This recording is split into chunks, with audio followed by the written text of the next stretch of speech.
नमस्कार, मैं हूं मृत्युंजय कुमार झा। बाजार आज और कल में आपका स्वागत है। इस खास शो के जरिए हम आपको बताते हैं आज का मार्केट का पूरा एक्शन कैसा रहा, क्यों रहा और कल के बाजार में आपके लिए कमाई के मौके कहां पर बनेंगे, कल का बाजार कैसा रह सकता है। तो आज आपकी तैयारी कराने के लिए हमारे साथ हैं जी बिजनेस के मैनेजिंग एडिटर अनिल सिंघवी और साथ ही मेरी पूरी रिसर्च टीम तैयार है, जिसमें हम आशीष से जानेंगे आज के बाजार का पूरा एक्शन। मानसी हमें बताएंगी कि सीमेंट शेयरों के कौन कौन से अहम ट्रिगर हैं। संदीप बताएंगे कि टिड्डियों का हमला कितना गंभीर है और देवांशी हमें बताएंगी कल आने वाले ल्यूपिन के नतीजे कैसे रह सकते हैं और कुशल टीवीएस मोटर के अनुमान के बारे में हमें डिटेल में जानकारी देंगे। साथ ही हमारे साथ बाजार पर और शेयरों पर एक्सपर्ट राय देने के लिए एक खास मेहमान हैं HDFC सिक्योरिटीज के वीके शर्मा साहब, उनसे भी हम बाजार के बारे में समझेंगे। लेकिन सबसे पहले आपको बताते हैं कि आज पूरे दिन शेयर मार्केट में किस तरह का एक्शन देखने को मिला है। तो मई वायदा सीरीज की एक्सपायरी से ठीक पहले बाजार में आज शानदार तेजी का माहौल रहा। पहला घंटा था मार्केट का उतार चढ़ाव वाला था, लेकिन उसके बाद बाजार ने जो रफ्तार पकड़ी उसके बाद बाजार ने रुकने का नाम नहीं लिया। निफ्टी 3% से ज्यादा की तेजी के साथ 9,300 के ऊपर बंद होने में कामयाब रहा। वहीं सेंसेक्स में भी करीब 1,000 अंकों की तेजी रही, जबरदस्त तेजी आज दिखी। और फिर आज बाजार के स्टार रहे बैंकिंग और फाइनेंशियल शेयर। निफ्टी बैंक करीब 7.25%, जबकि फाइनेंशियल शेयरों का इंडेक्स 6% के उछाल के साथ बंद हुआ।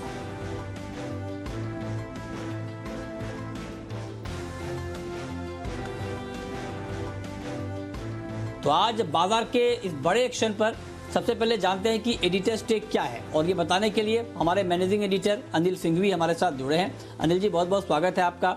निफ्टी 9,300 के ऊपर बंद हुआ। खास तौर से दूसरा हाफ जो मार्केट का था आज, वो काफी शानदार रहा। क्या लगता है आपको, आज की रैली को आप किस तरह से देख रहे हैं? महीने की एक्सपायरी के ठीक एक दिन पहले बाजारों में जबरदस्त तेजी देखने को मिली और ये तेजी पूरी तरह से अप्रत्याशित थी, अनएक्सपेक्टेड थी। अंदाजा नहीं था कि बाजार आज इतना तेजी से भाग सकते हैं, क्योंकि हो ये रहा था कि लगातार पिछले कुछ दिनों से बाजार खुलते तो मजबूत, लेकिन सेकंड हाफ में, मिड सेशन में, आखिरी घंटे में जबरदस्त बिकवाली आ जाती। लेकिन आज हुआ विपरीत।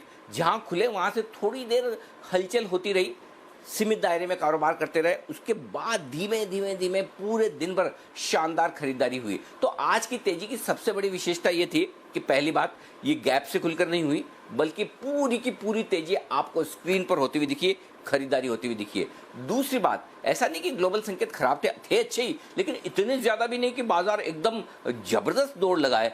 तो ग्लोबल मार्केट्स के मुकाबले में हम ज्यादा बेहतर तरीके से बंद होने में कामयाब रहे। तीसरी खास बात आज की तेजी की ये थी कि अब तक सबसे कमजोर माने जाने वाले बैंक्स, NBFC, इन शेयरों ने आज तेजी को लीड किया। कल ही बैंक निफ्टी ने हल्की लीडरशिप के संकेत दे दिए थे, लेकिन आज बैंक निफ्टी ने जो दौड़ लगाई 1200 पॉइंट से ज्यादा की, वो तो काफी गजब की रही। तो ये तीन फैक्टर ऐसे थे। और सबसे बड़ी बात एक और कि लगातार 9-10 दिनों से FIs की बिकवाली हो रही है कैश मार्केट में, उसके बावजूद आज खरीदारी हुई। तो काफी हद तक योगदान ग्लोबल मार्केट्स की मजबूती का और वायदा कारोबार की एक्सपायरी के ठीक एक दिन पहले शॉर्ट कवरिंग का भी रहा। और 9,200 को पार किया निफ्टी ने, 18,000 को पार किया बैंक निफ्टी ने, उसके बाद पीछे मुड़कर नहीं देखा, दिन के हाईएस्ट पॉइंट के आसपास जाकर बाजार बंद होने में कामयाब रहे। तो सारे अनुमान को गलत बताते हुए बाजारों ने आज जबरदस्त तेजी दिखाई, काबिले तारीफ और बहुत ही बेहतरीन क्लोजिंग दी है, जो कि कॉन्फिडेंस बढ़ाने वाली है कल की एक्सपायरी के ठीक पहले। जी हाँ, तो बाजार में आज अप्रत्याशित तेजी, अनुमान के खिलाफ मार्केट ने आज चाल दिखाई और जबरदस्त तेजी के साथ आज बाजार ने ट्रेड किया। और अब आपको बताते हैं कि आज के बाजार में विदेशी निवेशकों ने और घरेलू निवेशकों ने कितनी खरीदारी या बिकवाली की है। तो FIs की बात करें तो FIs ने आज के मार्केट में 334 करोड़ रुपए की बिकवाली की है। वहीं DIIs यानी घरेलू संस्थागत निवेशकों ने 2,409 करोड़ की बाइंग की है, खरीदारी की है।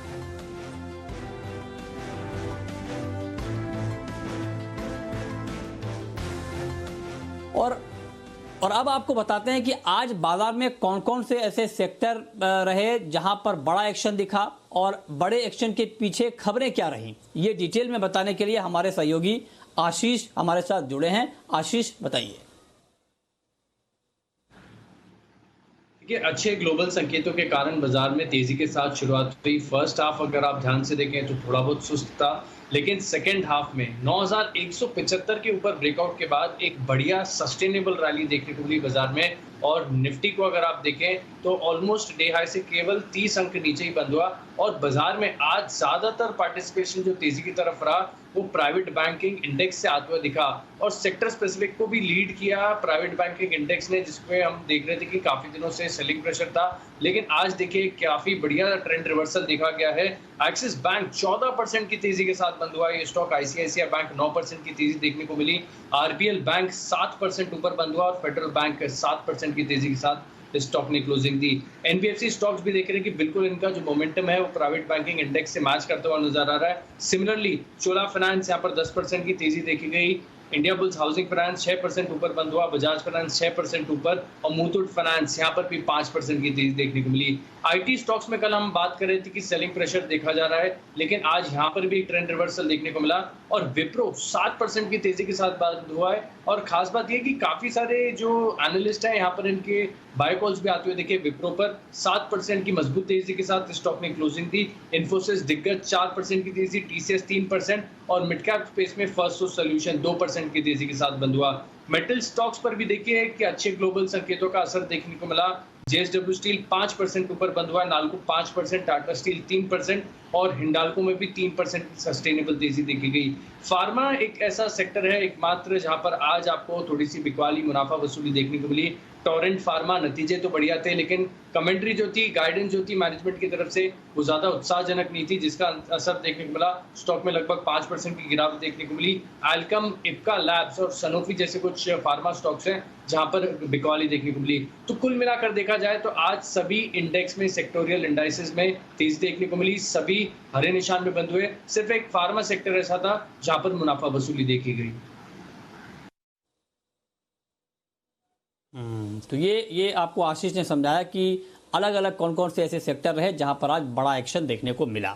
अब रुक करते हैं अपने खास मेहमान का। हमारे साथ हैं एचडीएफसी सिक्योरिटीज़ के वीके शर्मा साहब। शर्मा जी, बहुत बहुत स्वागत है आपका।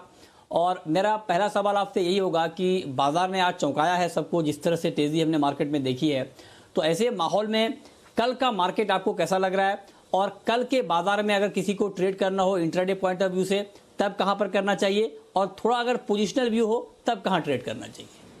जी, मैं समझता हूं कि ये जो तेजी आज हमको अप्रत्याशित रूप से जो देखने को मिली, और जैसा अनिल जी ने समझाया कि आपकी आंखों के सामने इंडेक्स बढ़ा है, वो गैप अप नहीं हुआ है, तो उस बात पे तवज्जो देनी चाहिए कि इस तरह का जब राइज होता है तो उसके लिए वो सस्टेन्ड राइज होता है। तो आप अपेक्षा कर सकते हैं कि कल भी मार्केट अच्छा ही खुलेगा और यहाँ से ये जो मार्केट का रुख है वो 9600 की तरफ होगा। तो ये तो हुई बात इंडेक्स की। अब कल क्या करना चाहिए? तो कल के लिए एक स्टॉक जो अच्छा लगता है, जो आज जिसने अच्छा मूव दिया, वो है इन्फोसिस। तो खासकर 21 मई को जो यूएस के अंदर जो क्लास एक्शन सूट जो खारिज कर दिया गया था, उसके बाद में तेजी आई है इन्फोसिस में। और कल उसने आज उसने एक ट्रायंगल ब्रेकआउट दिया है और हायर वॉल्यूम के साथ दिया है। तो मैं समझता हूँ कि 706 रुपये पे जो क्लोजिंग आई है वहाँ पे अगर खरीदें, 690 का स्टॉप लॉस रखें और 734 रुपये का टारगेट आपको इंट्राडे देखने को मिल सकता है। ये तो हुई इंट्राडे। अब रह गई बात, अगर किसी को वापस एक पोजीशन ट्रेड लेनी हो तो कहाँ ली जा सकती है? हम सभी ने देखा सीमेंट सेक्टर जोरों पे है और थोड़ा टेलीकॉम सेक्टर भी अच्छा कर रहा है, और उसकी जो सीधी टेलीकॉम और सीमेंट का एक मिला जुला रूप देखें तो ग्रेसिम के अंदर दिखता है। ग्रेसिम एक ब्रेकआउट उसने भी दिया है ग्रेसिम ने, और एक सिमेट्रिक ट्रायंगल यहाँ भी ब्रेकआउट है और 567 का भाव है और इसका स्टॉप लॉस रखा जा सकता है 540। और मेरा मानना है कि 618 रुपये पे आप इसको पोजिशनल ट्रेड का टारगेट लेके चल सकते हैं। 5 या 6 सेशन लग सकते हैं और आपको ये 9% के रिटर्न मिलनी संभव है।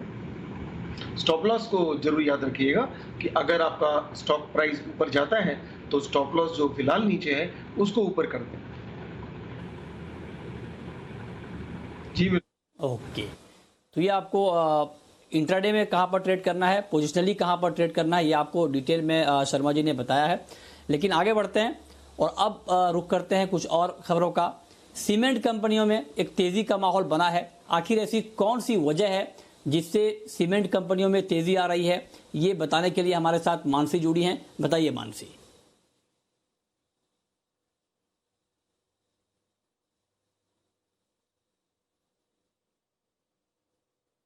ठीक इसी तरह से पूर्वी भारत में 5%, पश्चिम भारत में 3%, उत्तर में 9% और मध्य भारत में 8% की बढ़त देखने को मिली है।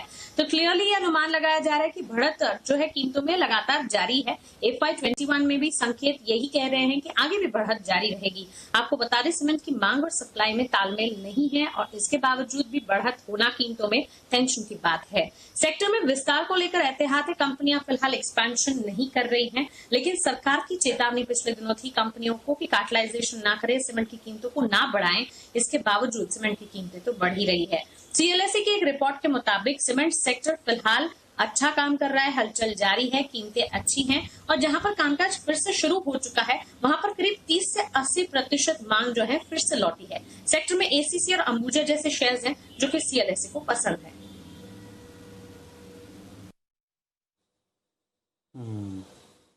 ठीक है, तो ये तेजी के ट्रिगर मानसी ने बताए। शर्मा जी, जो वजह यहाँ पर मानसी ने भी बताई हैं, इसको देखते हुए आपको क्या लगता है, क्या आगे तेजी की गुंजाइश बनी हुई है और क्या आपको भी लगता है कि अभी सीमेंट शेयरों में बाइंग करना ठीक रहेगा? जी बिल्कुल, बाइंग करना ठीक रहेगा। इसमें ध्यान रखा जाना चाहिए कि सीमेंट के सभी क्षेत्र के जो स्टॉक्स हैं, भले ही वो उत्तर भारत हो, दक्षिण भारत हो, लेकिन फिर भी मैं समझता हूँ कि पूर्वांचल में और उत्तरी भारत में जो कंपनियां हैं वो शायद बेहतर परफॉर्म कर पाएं और सीमेंट एज ए सेक्टर यहाँ से अच्छी रिटर्न देने के लिए सक्षम है। उसमें निवेश जरूर करना चाहिए आपको। तो आप कह रहे हैं कि अच्छा परफॉर्म आगे भी सीमेंट कंपनियां करेंगी, तो इसमें निवेश करना ठीक रहेगा। आगे बढ़ते हैं। टिड्डियों के हमले से देश के किसान परेशान हैं। कितना गंभीर संकट है ये और इस आपदा में किस तरह से पेस्टिसाइड केमिकल वाली कंपनियों के मौके बन रहे हैं, ये बताने के लिए हमारे सहयोगी संदीप हमारे साथ जुड़े हैं। संदीप, बताइए। देखिए, एक तरफ कोरोना का कहर था और अब कहीं ना कहीं टिड्डियों का जो कहर है वो दूसरे का दिक्कत के तौर पे भारत में सामने आता हुआ दिखा। 26 साल में सबसे बड़ा हमला है जहाँ तक बात है। ये उत्तरी और पश्चिमी राज्यों में सबसे ज़्यादा इम्पैक्ट है जहाँ तक ये रेगिस्तानी टिड्डियों की बात है, जो कि अफ्रीका के सहारा डेजर्ट से शुरू हुई और अब उनका जो कहर है वो करीब 23 देशों में फैल चुका है और अब भारत में काफ़ी तेज़ी से ये फैल रहा है। आपको बता दें, ईरान, अफगानिस्तान, पाकिस्तान में तो ऑलरेडी फैल चुका है, अब इसके भारत में पैर फैल रहे हैं। और आपको बता दें, जो झुंड है उसकी जो रीच है वो 3 करोड़ स्क्वायर किलोमीटर तक जा सकती है। इतनी दूर तक आक्रमण कर सकते हैं। 15 किलोमीटर लंबा ये झुंड है और इसकी जो चौड़ाई है वो करीब 5 किलोमीटर के आसपास समझी जा रही है। बहुत तेजी से ये फसलों को और पेड़ों को नष्ट करते हैं और इनफैक्ट आपको बता दें, एक दिन में 1 स्क्वायर किलोमीटर का जो झुंड होता है वो करीब 35,000 लोगों के बराबर जो फसल होती है उसको बर्बाद कर देते हैं। और अच्छी बात यह है भारत में कि अधिकांश फसलों की कटाई हो चुकी है, तो इसलिए आज से ज़्यादा इम्पैक्ट नहीं देखने को मिल रहा है। कुछ राज्यों में जो इसके खिलाफ कीटनाशक की छिड़काव है उसका भी एक्शन शुरू हो चुका है, तो उस लिहाज से ड्रोन से, टैंकर से, हवाई जहाज से भी कुछ जो छिड़काव है वो किए जा रहे हैं। आपको बता दें, कई सारी ऐसी कंपनियां जो कि इससे बेनिफिट होती हुई दिखेंगी, क्योंकि कई सारे ऐसे प्रोडक्ट हैं, कीटनाशक है जिनका इम्पैक्ट पॉजिटिव साइड पर दिखेगा। इसमें रैलिस इंडिया है, कोरोमंडल है, सुमिटोमो केमिकल है, भारत रसायन है, इंसेक्टिसाइड इंडिया है, Atul limited, Rallis India, Bayer crop जैसी कंपनियां जो कि इन कीटनाशकों को बनाती है। और ये टिड्डियों के अटैक की वजह से इनकी जो प्रोडक्ट्स की मांग है उसमें अच्छा खासा इजाफा देखने को मिला और यही कारण है, ना केवल आज बल्कि पिछले कुछ दिनों से देखिए तो ये जो कीटनाशक बनाने वाली कंपनियां हैं उनमें जबरदस्त एक्शन देखने को मिल रहा है। ओके, तो ये टिड्डियों का जो आतंक है उसका कितना बड़ा नुकसान हो सकता है और ऐसे में क्या मौके उन कंपनियों के लिए बन सकते हैं जो इनसे जुड़ी हुई हैं, ये संदीप ने आपको समझाया। लेकिन आगे बढ़ते हैं, अब बात करते हैं नतीजों की। और कल ल्यूपिन के नतीजे आएंगे, क्या अनुमान है ल्यूपिन के नतीजों को लेकर, ये बताने के लिए देवांशी हमारे साथ जुड़ रही हैं। देवांशी, बताइए।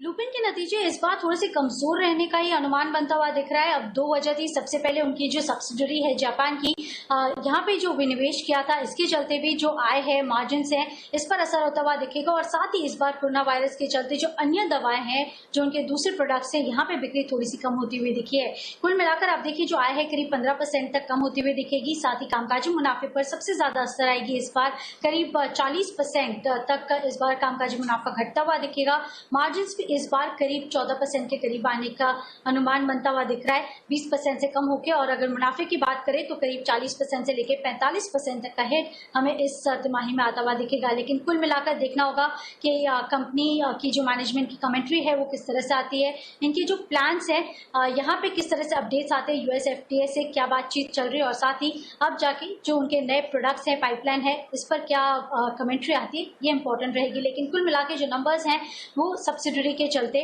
मार्जिन और जो ओवरऑल नंबर्स हैं इस पर हिट जरूर आता हुआ दिखेगा।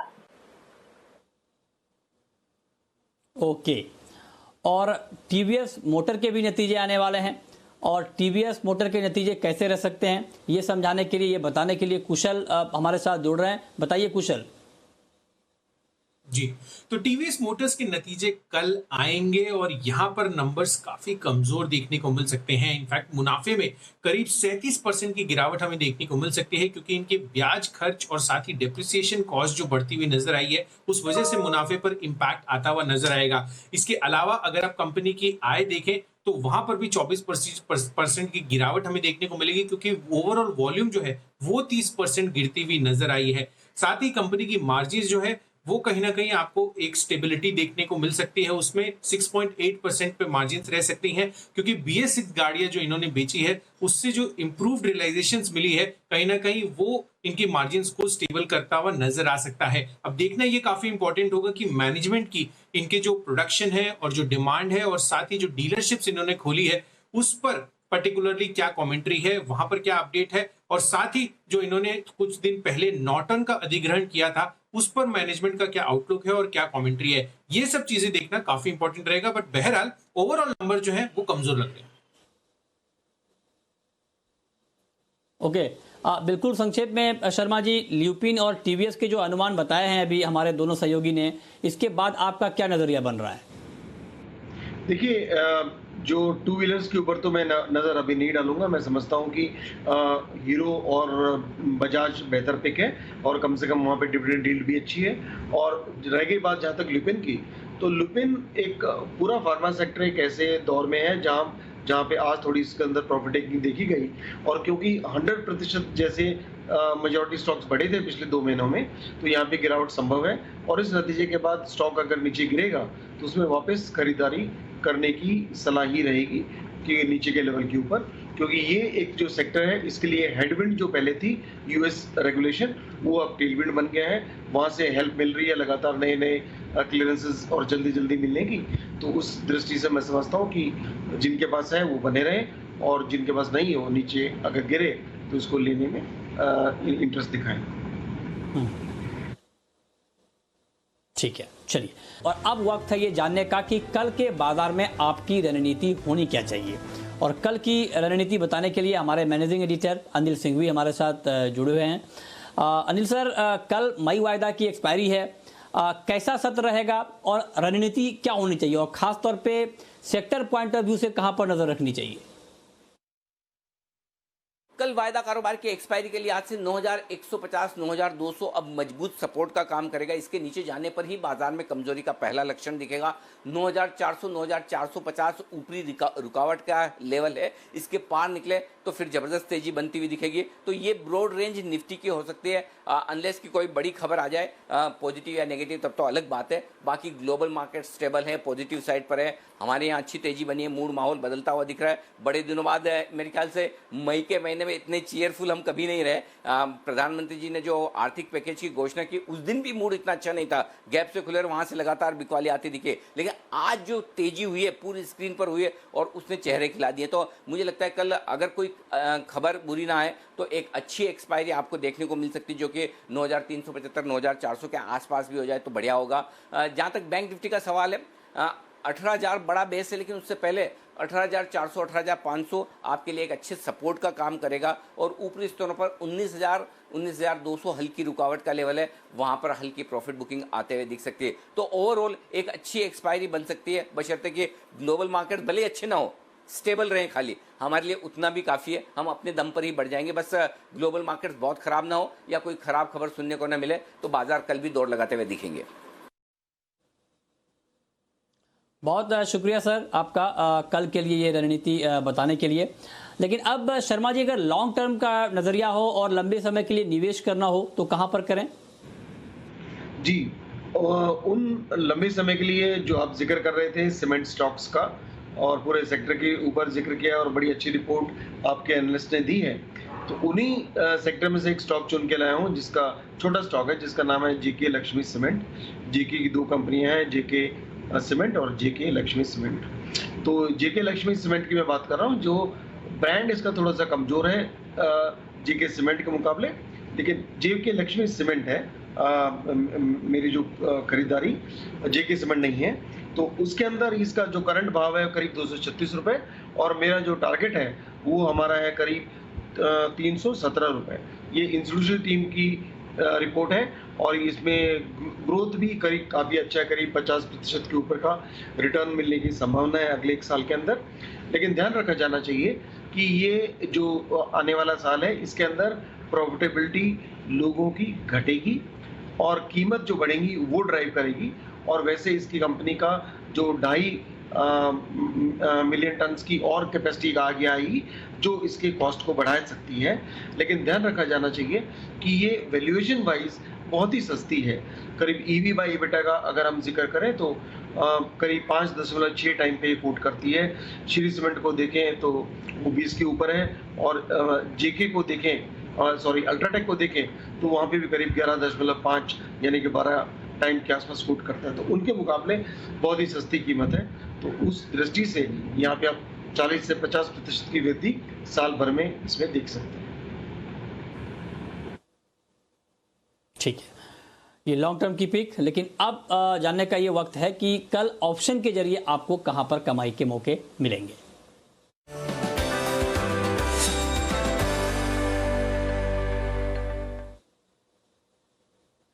और ऑप्शन की स्ट्रेटेजी बताने के लिए हमारे साथ हैं एसएमसी ग्लोबल के डेरिवेटिव हेड नितिन मुरारका साहब। नितिन जी, बहुत बहुत स्वागत है। बताइए सर, कल ऑप्शन के जरिए कहां पर ट्रेड करने का मौका मिलेगा?